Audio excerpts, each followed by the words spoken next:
Assalamualaikum warahmatullahi wabarakatuh. Bismillahirrahmanirrahim. Alhamdulillahirabbil alamin wassalatu wassalamu ala asyrafil anbiya'i wal mursalin sayyidina wa habibina wa syafi'ina wa maulana Muhammad wa ala alihi wa ashabihi ajma'in. Subhanaka la ilma lana illa ma 'allamtana innaka antal alimul hakim. La haula wa la quwwata illa billahil aliyyil azim. Amma ba'du. Seluruh anggota Majelis Guru yang saya hormati, Al-Mukarram Ki Haji Qasim selaku kepala sekolah yang saya hormati, anak-anakku sekalian, marilah terlebih dahulu kita memanjatkan puji dan syukur kehadirat Allah Subhanahu wa taala atas segala nikmat yang diberikan oleh Allah, baik nikmat lahir maupun nikmat batin. Nikmat lahir, alhamdulillah kita dipanjangkan umur, alhamdulillah kita diberikan kesehatan yang baik, sehingga anak-anakku bisa kembali ke pondok ini dalam keadaan sehat walafiat. Ini syukur. Wa amma bi nikmati rabbika fahaddis. Di mana negara kita hampir 3 tahun, 2 tahun sempurna, hampir 3 tahun dilanda oleh penyakit yang disebut corona, COVID-19. Alhamdulillah pondok kita walaupun ada COVID-19, kita tetap belajar tatap muka, kita tetap berjamaah. Alhamdulillah selama 2 tahun ini, hampir 3 tahun, boleh dikatakan secara umum pondok ini sehat kayak tidak ada corona, baik dalam belajarnya maupun dalam berjamaahnya. Ini seluruhnya karena perlindungan dari Allah Subhanahu wa ta'ala. Lihat tempat-tempat lain yang sibuk dengan corona, alhamdulillah seluruh majelis guru dan termasuk anak-anakku tetap belajar tatap muka selama 2 tahun. Ini saya termasuk wa amma bi nikmati rabbika fahaddis. Ini semata-mata karena perlindungan Allah Subhanahu wa ta'ala, sehingga alhamdulillah boleh dikatakan corona tidak masuk ke komplek kita. Ini suatu hal yang harus kita syukuri. Alhamdulillah. Anak-anakku sudah menikmati liburan Idul Fitri. Sudah libur anak-anakku kurang lebih 20 hari berada di rumah. Alhamdulillah sekarang sudah berada di pondok.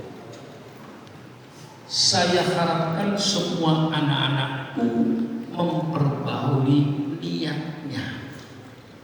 Tajdidun niyah, memperbaharui niat. Yang ditulis di depan itu untuk apa? Kau datang dari Rahman ini. Asal niatnya untuk apa? Anak-anakku meninggalkan rumahnya menuju ke pondok ini, apa yang dicari? Orang tuamu ridho, rela untuk berpisah, walaupun sebenarnya bapakmu dan ibumu ingin berkumpul, makan bersama, tidur bersama di rumah. Tapi karena bapakmu dan ibumu mencintaimu, maka bapakmu dan ibumu mengorbankan kecintaan ini, melepaskan kamu dari rumahnya diantar ke pondok ini. Ini tanda cinta kedua orang tuamu, di mana orang tuamu itu memikirkan masa depan. Jangan sampai saya mempunyai anak yang bodoh. Jangan sampai saya punya anak yang tidak berakhlak. Menginginkan kedua orang tuamu, anak-anakku berakhlak Al-Quran, berakhlak sunnah Rasulullah, memiliki ilmu, baik ilmu dunia, wabil khusus ilmu akhiratnya, untuk mencapai tujuan fid dunya hasanah wa fil akhirati hasanah. Bersabda Rasulullah sallallahu alaihi wasallam, man yuridu dunya fa alaihi bil ilmi, wa man arada al akhirah fa alaihi bil ilmi, wa man aradahuma fa alaihi bil ilmi. Orang yang menginginkan dunianya bagus, itu pun harus dengan ilmu teknologi, ilmu yang mengurusi soal dunia yang disebut ilmu pengetahuan. Ilmu pengetahuan ini adalah suatu ilmu yang mempelajari bagaimana merubah satu benda dari satu bentuk kepada bentuk yang lain untuk kesejahteraan manusia. Itulah yang disebut ilmu teknologi. Kadang-kadang nggak tahu definisinya. Ilmu teknologi itu suatu ilmu yang mempelajari bagaimana merubah satu benda dari satu bentuk kepada bentuk yang lain untuk kesejahteraan manusia. Itulah ilmu pengetahuan, ilmu teknologi. Wa man arada dunya fa alaihi bil ilmi. Bagaimana merubah besi menjadi sepeda motor, merubah besi menjadi mobil, merubah besi menjadi kapal terbang, merubah batu kapur menjadi semen. Itu pekerjaan teknologi, merubah bentuk satu benda kepada benda yang lain untuk kesejahteraan manusia. Wa man arada al-akhirah fa alaihi bil ilmi. Dan barang siapa yang ingin akhiratnya nanti bagus, maka dia dengan ilmu agama, belajar tentang syariat Islam, belajar tentang perintah Allah dan larangan Allah, belajar tentang akhlak dan moral yang diajarkan oleh Al-Quran. Oleh sebab itu, Islam itu semua kehidupan manusia, tidak ada yang tidak tersentuh oleh Al-Quran. Jadi yang namanya paham sekularisme itu tidak ada tempat di dalam Islam. Kalau ada orang Islam atau kiai berpaham sekularisme, itu berarti kiai tadi tidak paham Islam.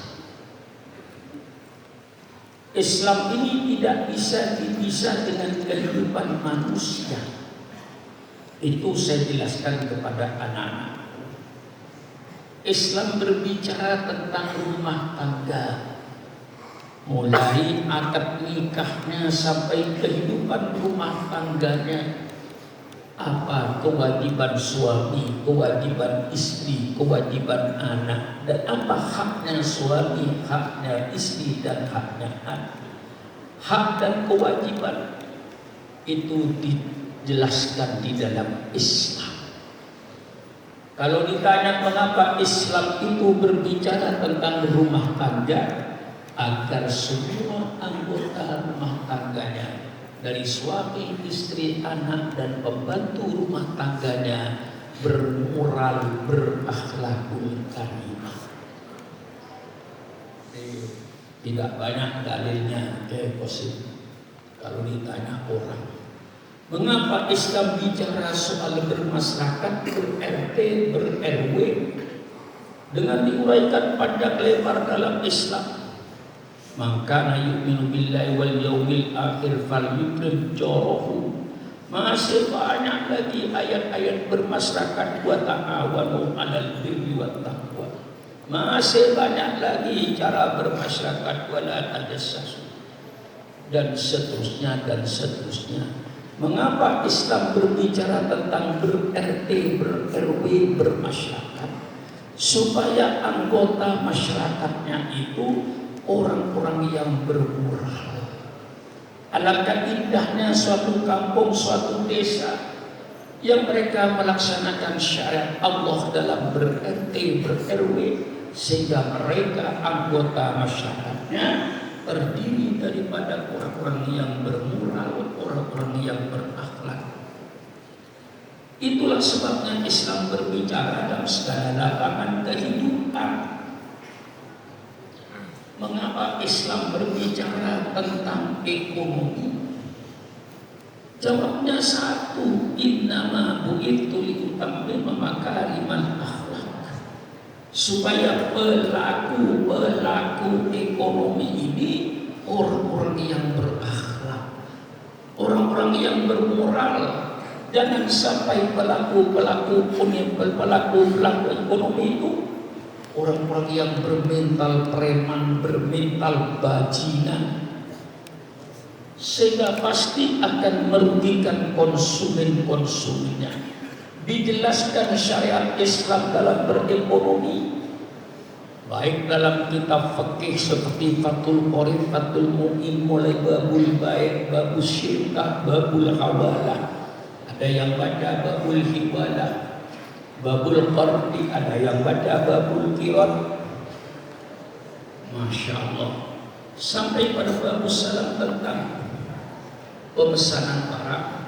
Seperti sekarang di abad sekarang ini pemesan barang itu menjadi online.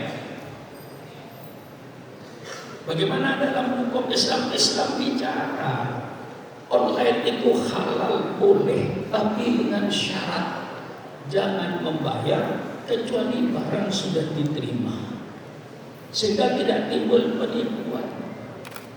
Ini syariat Islam dalam berekonomi, supaya rezeki yang lewat tenggorokannya itu rezeki yang suci dan halal. Bukan hanya halal saja, halal dan suci. Ya, bukan curiga. Kedelai itu halal, dibikin tempe, dibikin tahu. Ketika diproses menjadi tempe, menjadi tahu, kira-kira air yang dipakai itu ketika mencuci suci apa tidak? Itu masalahnya. Kalau seandainya semua bangsa Indonesia ini melaksanakan ekonomi Islam, semua rezeki yang lewat tenggorokannya rezeki yang halal, rezeki yang suci, la taqulu amwalakum bainakum bil batil, maka mengurangi timbangan tidak ada, menipu orang tidak ada, suap menyuap tidak ada, riba tidak ada, apalagi merampok duit rakyat yang disebut korupsi tidak akan ada. Kalau semua warga negara Republik Indonesia ini ingin supaya rezeki yang lewat tenggorokan itu rezeki yang halal dan suci, maka yang batil-batil tidak akan dikerjakan. Alangkah indahnya seandainya seluruh rakyat Indonesia dari Sabang sampai Merauke berpikir jangan ada rezeki yang lewat tenggorokan saya ini rezeki yang haram, supaya semua rezeki yang lewat tenggorokan ini rezeki yang halal, rezeki yang suci. Pasti insya Allah dunia aman dari penipuan, dunia aman daripada mengurangi timbangan, dunia aman daripada sogok menyogok dan suap menyuap, dunia aman daripada perampokan, apalagi merampok duit rakyat yang disebut korupsi. Aman. Kalau seandainya semua bangsa Indonesia dari Sabang sampai Merauke berpikir agar rezeki yang lewat di tenggorokan saya rezeki yang halal dan suci. Dan inilah Islam bicara soal ekonomi supaya pelaku ekonomi itu bermoral, berakhlak. Jangan sampai pelaku ekonomi ini orang-orang preman yang tidak bertanggung jawab. Mengapa Islam bicara soal politik? Ini yang kadang-kadang kayak ketakutan. Mengapa Islam bicara soal politik? Di dalam Al-Quran puluhan ayat-ayat politik. Di dalam sunnah Rasulullah puluhan hadis-hadis politik. Ayo berdiskusi dengan suara. Mengapa Islam bicara soal politik? Jawabannya sama. Supaya pelaku politik ini terdiri dari orang-orang yang berakhlak, orang-orang yang bermoral. Ini tujuannya, innama bu'ithu liyutammima makarimal akhlak. Menurut info yang saya dengar ini selama reformasi ini, katanya tidak kurang 128 kepala daerah yang masuk penjara. Subhanallah. Inilah sebabnya Islam bicara politik, jawabannya satu. Innama bu'ithu liyutammima makarimal akhlak. Supaya pelaku politik ini orang-orang yang bermoral, orang-orang yang berakhlak, terdiri daripada pelaku politik yang sidik, yang jujur, pelaku politik yang amanah, yang tidak berkhianat, pelaku politik yang kafir, yang selalu menyampaikan kebenaran, pelaku politik yang fatonah, yang cerdas, yang bisa menyelesaikan, mencari solusi dari kesulitan-kesulitan yang dihadapi oleh rakyatnya karena pemimpinnya cerdas. Alhamdulillah, untuk menciptakan ini Allah membuat latihannya yang disebut bulan suci Ramadan. Bulan suci Ramadan untuk melatih diri membersihkan as-sifatul mahmumah, sifat-sifat yang tercela, diganti dengan as-sifatul mahmudah, sifat-sifat yang terpuji.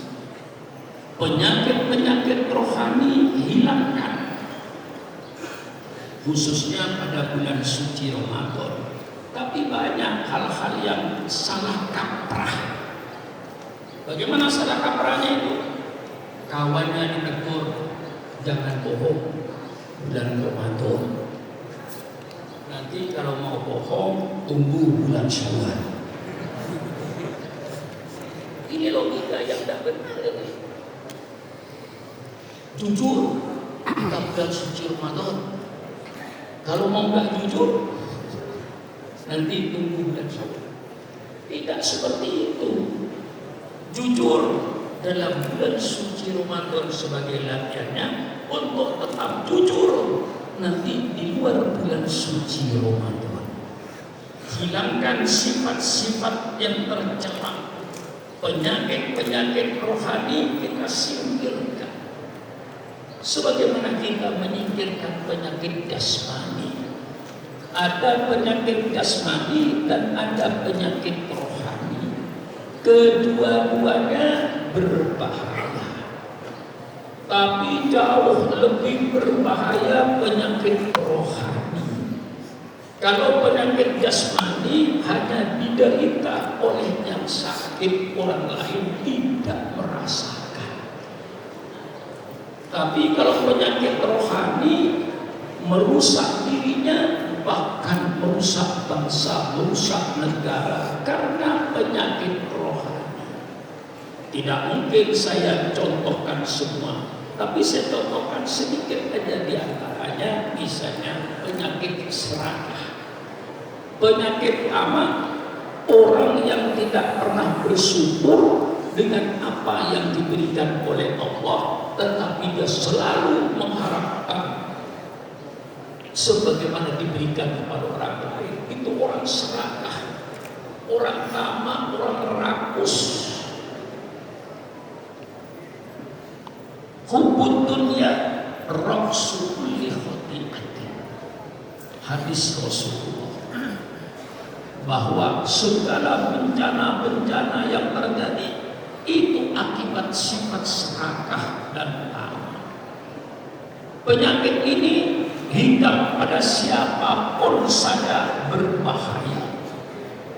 Hingga kepada petani, akhirnya dia mengambil sawah orang lain, memindahkan pagar, memperluas tanahnya karena serakah. Kalau penyakit serakah ini berjangkit di kalangan pelaku ekonomi di pasar-pasar, timbullah penipuan, ngurangi timbangan, barang jelek dikatakan baik sehingga konsumen menjadi korban. Ini akibat serakah.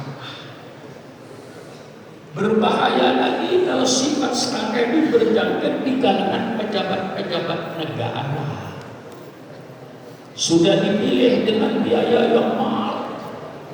Ini pemilihan umum tahun 2024 diperkirakan 100 triliun lebih biaya untuk memilih pemimpin. Setelah pemimpin itu dipilih oleh rakyat, digaji cukup besar, ada yang 60 juta, ada 100 juta, ada 150 juta satu bulan. Bahasa Jawa ini obyoteko, masih nyolong duit rakyat. Ini akibat apa? Akibat tadi penyakit rohani, sifat serakah, sifat tamak yang tidak terbendung dalam sanubarinya itu, menghancurkan negara. Ramadan sudah dibikin latihannya. Penyakit hasut, penyakit dengki, penyakit iri hati dengan orang lain. Ini penyakit kanker yang sangat berbahaya, sehingga Rasulullah sudah mengantisipasi sifat ini. Iya wal hasadat, fa innal hasadat ya'kulul hasadat. Jauhlah kau sifat hasad, sifat dengki, sifat iri hati, karena sesungguhnya sifat itu akan makan semua ibadahmu. Ibaratkan api yang makan kayu bakar. Kayu bakar setinggi rumah. Ada sifat hasad dengki, itu kayak api, habislah kayu bakar itu. Amalmu, ibadahmu, puasamu, hajimu, umrohmu, zakatmu setinggi rumah. Punya hasad dan dengki, habislah semua ibadahmu, dihancurkan oleh sifat hasad dan dengki ini. Ini penyakit rohani yang perlu diobati. Bulan Ramadan tempat latihannya. Orang hasut, orang dengki itu, kalau Imam Ghazali menguraikan panjang. Orang hasut itu orang yang tidak senang kalau melihat orang lain senang. Ini penyakit yang sangat berbahaya. Orang yang tidak senang kalau melihat orang lain senang. Ada tetangga bangun rumah, gondok si hasut, jengkel, sedih. Ada tetangga beli mobil, jengkel, sedih, gondok. Setiap ada orang enak, dia tidak enak. Ya Allah, tersiksa hidupmu wahai orang hasut. Malah kadang-kadang lebih dari itu. Karena hasut dan dengki, cari tukang sihir, tetangganya perutnya diisi paku dan lain-lain. Subhanallah, subhanallah. Ini buang semuanya itu, diganti obatnya, vaksinnya, konangan, suntikannya, konangan. Bersyukurlah dengan apa yang Allah berikan kepadamu. Mudah-mudahan Allah akan menambah apa yang belum ada kepadamu. Syukuri apa yang ada. Yang ada belum disyukuri, sudah menginginkan yang lain, syukuri dulu. Alhamdulillah punya sepeda ekor, sepeda ontel, alhamdulillah. Oleh Allah dikasih sepeda Honda, alhamdulillah saya punya Honda. Dan seterusnya. Dan orang yang tamak dan serakah tidak pernah alhamdulillah. Asalnya jalan kaki, melihat orang naik sepeda ontel, ya Allah, alangkah enaknya dia naik sepeda ontel lebih cepat dari saya. Ya Allah, berikanlah saya sepeda ontel. Diberi sepeda ontel oleh Allah, dia tidak bersyukur. Papasan dengan orang yang naik sepeda motor. Ya Allah, pakai sepeda motor enak, ya Allah, cepat. Saya pakai sepeda ontel, dengkul saya sakit, ya Allah. Alangkah indahnya kata si tamak dan serakah tadi, kalau saya punya sepeda motor, dikasih oleh Allah sepeda motor Honda, dia tidak alhamdulillah. Papasan dengan orang yang naik mobil. Si serakah tadi timbul lagi, ya Allah, naik sepeda motor kena angin, ya Allah, sehingga dada saya kasih kardus, ya Allah, untuk menolak angin, ya Allah. Hujan kehujanan, panas kepanasan, alangkah enaknya, ya Allah, kata si serakah tadi, kalau saya punya mobil. Dikasih oleh Allah mobil, tidak alhamdulillah. Pergi dia ke Tanjung Priok, sampai di tepi laut berhenti mobilnya, melihat kapal. Ya Allah, kalau mobil, ya Allah, tak bisa jalan di laut, ya Allah, tenggelam. Alangkah enaknya itu orang yang punya kapal laut, ya Allah, bisa pergi ke Banjarmasin, pergi ke Pontianak. Si serakah tadi dikasih oleh Allah kapal. Apakah dia bersyukur kepada Allah? Tidak. Karena nafsu serakahnya itu tidak berhenti melihat ke atas Garuda Indonesian Airways. Ya Allah, kapal laut ke Pontianak 2 hari 2 malam, ya Allah. Kalau pesawat cukup 1 jam 15 menit, ya Allah. Si serakah ingin punya kapal terbang, dikasih oleh Allah kapal terbang. Baru dia naik kapal terbangnya, nabrak gunung Cermi, baru selesai riwayat hidupnya. Ini yang saya uraikan di Quran. Alhaakumut takatsur hatta zurtumul maqabir. Kau berlomba-lomba untuk banyak-banyakan harta. Itulah yang menyebabkan kau lengah. Al-haqu, yang membuat kau lengah. At-takatsur, fa'ilnya at-takatsur, berpacu banyak. Bulan Ramadan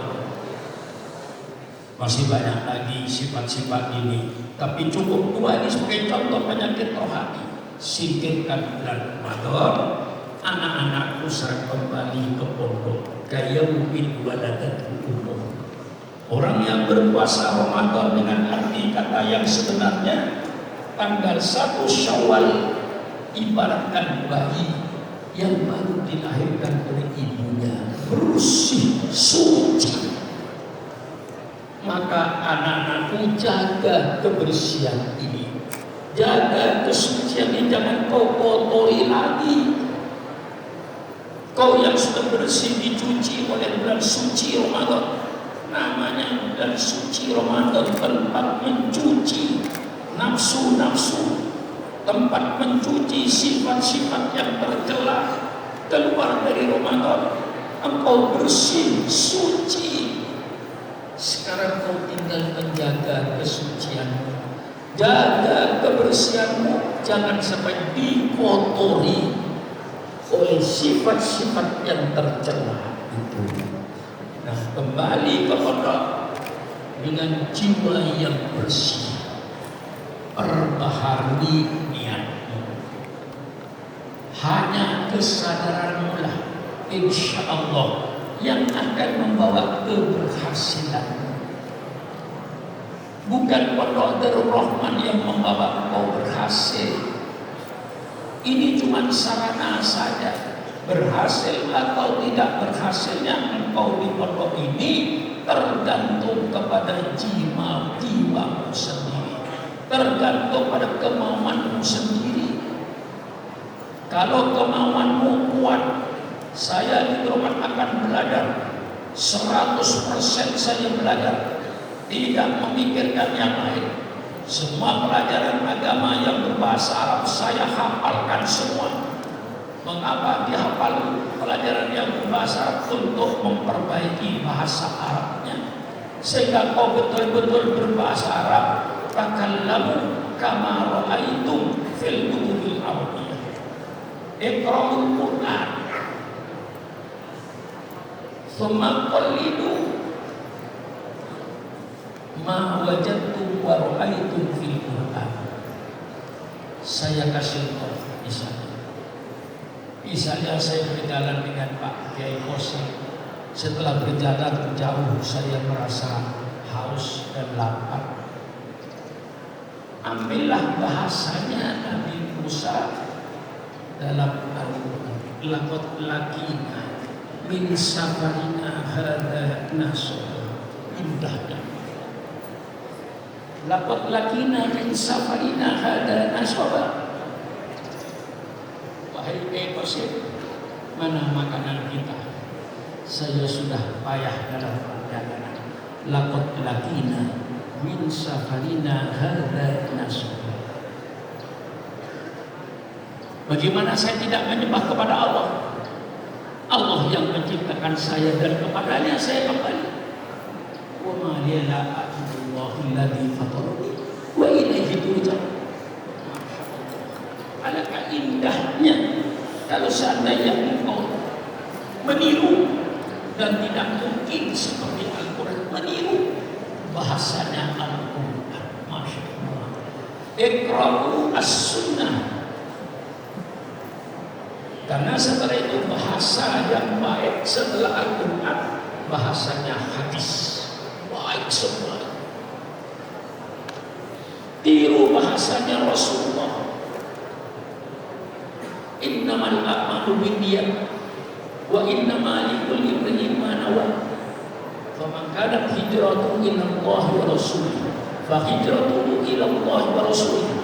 Wa man kanat hijratuhu ila dunya yusibuha au imra'atin yankihuha. Subhanallah, indahnya bahasa. Turun lagi dari sunnah baca al-kutubul fikih, baca al-kutubul arabiyyah, baik yang ada di Fathul Bari, Fathul Mu'in. Baca lagi kitab-kitab Firwatul Rasyidah, Mutola'ah. Thumma takallamu antum kama ra'aitum fil kutubil arabiyyah. Idza takallamtum kama ra'aitum fil kutubil arabiyyah fakalamukum sahih fakalamukum baligh yafham jami'al nas fil ardh. Alhamdulillah, bahasa Arab saya itu jelas dipaham oleh mereka. Alhamdulillah, saya pernah pidato maulid rumahnya almarhum Sayyid Muhammad bin Al-Maliki. Saya pidato waktu dengan mendadak tanpa pemberitahuan. Saya duduk di belakang situ karena saya merasa tidak pantas duduk di masjid itu. Karena yang duduk di masjid itu ulama-ulama dari Sudan, dari Kairo, dari Al-Azhar, dari Yordan. Saya merasa diri saya itu orang kecil. Tapi waktu itu oleh Sayyid Muhammad dengan berteriak dia dari masjidnya, "Aina Syekh Supran Makmun, aina Syekh Supran Makmun, tafadhal ila masjid." Baru saya didorong oleh santri-santrinya karena santrinya ketakutan. Masuklah saya ke masjid. Saya didudukkan di depan. Saya kira cuma sekadar didudukkan. Tiba-tiba Sayyid Muhammad Al-Maliki sebagai protokol, al-kalimatul ula narju min syahadati Syekh Supran Makmun bin Indonesia. Saya tanpa persiapan, Allah, fatawakkal ala Allah. Saya bicaralah dengan bahasa Arab. Selesai, malah mereka menyambut saya, "Ya Syekh Supran, alhamdulillah, antum minal ajab. Takallam bil lughati al-arabiyyatil fusha. Nahnu minal arab. La natakallam bil lughati al-fusha wa antum minal ajab." Ini bukan ajab bahasa Madura. Wairul Arab itu disebut ajam, bukan ajam bahasa Madura. Kalau ajam bahasa Madura dipotong dan digoreng. Ayam. Orang Madura bilang ajam, bahasa Maduranya ayam itu ajam. Itulah sebabnya di sini kullu darsin fiddin la budda an takhfa. Limada nahnu na'mur bil hifdi li tarqiyatil lughati al-arabiyyah. Supaya bahasanya bahasa bagus. Nah, sekarang anak-anakku yang kelas 6 tinggal 1 minggu, 10 hari. Saya veto sebenarnya itu. Saya veto supaya lisannya didahulukan. Supaya apa?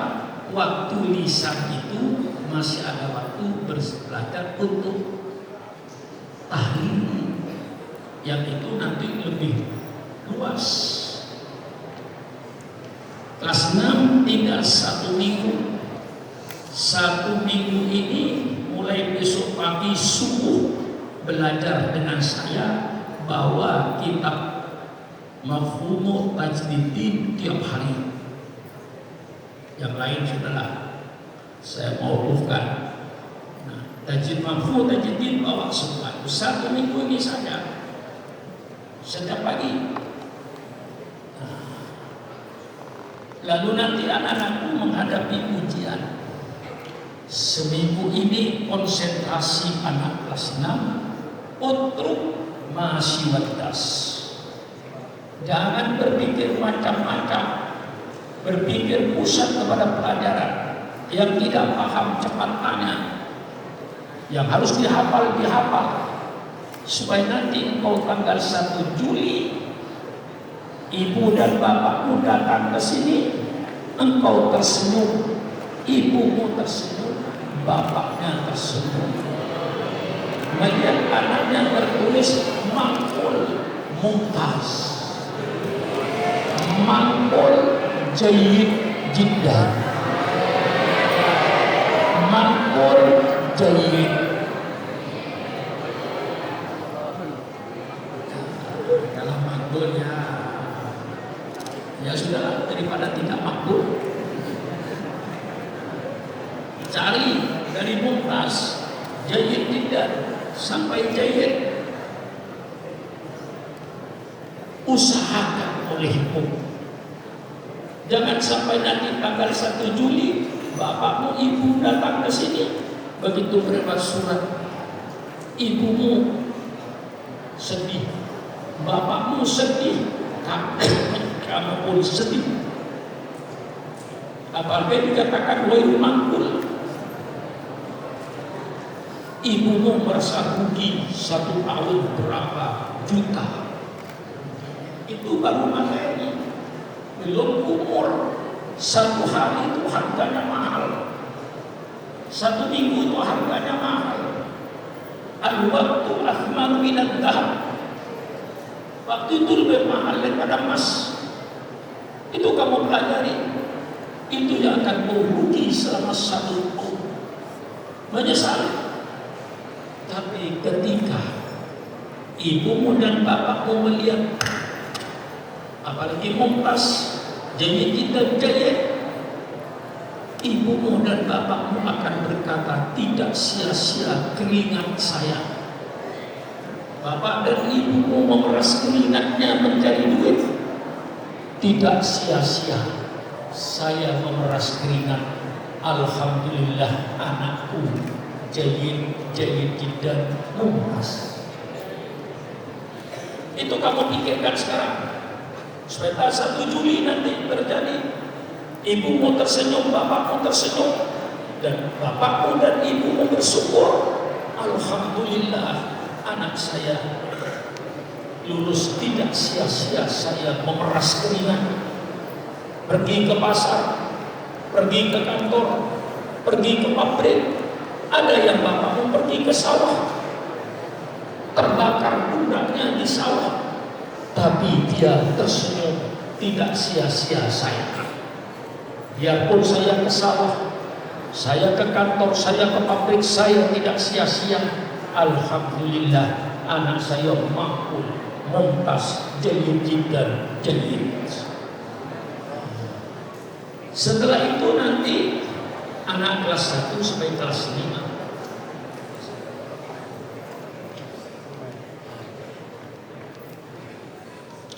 masih ada, mungkin masih ada waktu dari sekarang kira-kira setengah bulan,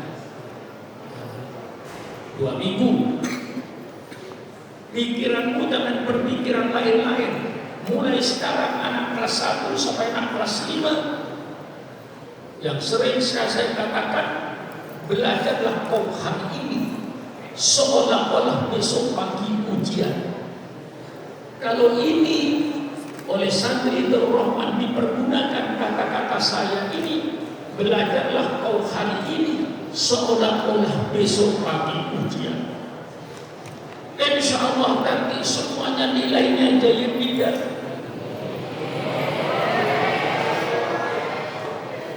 Kalau kata-kata saya ini dipraktekkan mulai hari ini, anak kelas 1, anak sampai kelas 5, ulangi pelajarannya.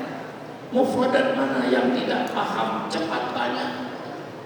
Jumlah mana yang tidak paham, cepat tanya. Waktu masih setengah bulan, masih ada waktu untuk mencapai nilai 10, nilai 9, nilai 8. Waktu masih ada. Jangan kau sia-siakan waktu setengah bulan ini. Hilangkan semua pikiran. Praktekkan khairu jalisin fi zamani kitabun. Jangan berpikiran ulang ini dan itu, nggak usah hilangkan semua dari kelas 1, kelas 5. Belajar yang rajin, hafalkan yang perlu dihafal, pahami yang perlu dipaham, sehingga nanti setelah bulan lagi kau akan ujian, semua akan terjawab. Saya menginginkan supaya semua santri saya dari kelas 1 sampai kelas 6 itu raportnya itu rata-rata 10, 9, 8. Itu maunya saya. Tapi nggak tahu mau apa. Nah, inilah anak-anakku peringatan-peringatan saya dalam rangka silaturahmi. Ya, halal bihalal itu kalau kamu ketemu Filipino itu nggak bingung orang Filipino itu dalam bahasa halal bihalal. Halal bihalal. Nggak ada istilah halal bihalal, banyak yang ada di Indonesia. Ya mungkin Malaysia terpengaruh dengan Indonesia, tapi kalau di Timur Tengah nggak ada halal bihalal, yang ada silaturahmi. Habis lebaran silaturahmi, Di Indonesia tradisi itu jauh lebih bagus. Zaman saya masih muda, bulan Sya'ban itu tetangga dengan tetangga saling berkunjung namu. Bulan Sya'ban itu namu. Namunya apa? Mohon maaf kesalahan saya, karena ini mau masuki bulan suci Ramadan. Saya minta maaf atas itu. Tetangga dengan tetangga begitu berkunjung, bersilaturahmi, maka kehidupannya berkah. Walaupun ekonomi tidak seperti sekarang ini, tapi kehidupan waktu itu berkah. Karena apa? Silaturahminya itu. Hanya minta maaf karena menghadapi bulan suci Ramadan. Itu sudah jadi budaya. Di Betawi juga sama, di Madura juga sama. Bulan Sya'ban itu di samping ziarah kubur juga berkunjung dari rumah ke rumah untuk saling minta maaf karena untuk menghadapi bulan suci Ramadan. Bulan Syawal, ya, ibu saya 1 bulan tidak keluar dari rumah. Terima kamu. 1 bulan ibu saya itu. Nanti bulan Dzulqa'dah ibu saya membalas. 1 bulan dia keliling ke kampung-kampung itu ibu saya. Sembahyang zuhur katakan di desa sana, sembahyang zuhur di desa sana, sembahyang asar di desa sana, itu ibu saya. Silaturahminya itu dari tanggal 1 bulan Syawal sampai 30 Syawal ibu saya akan keluar kampung berbondong-bondong.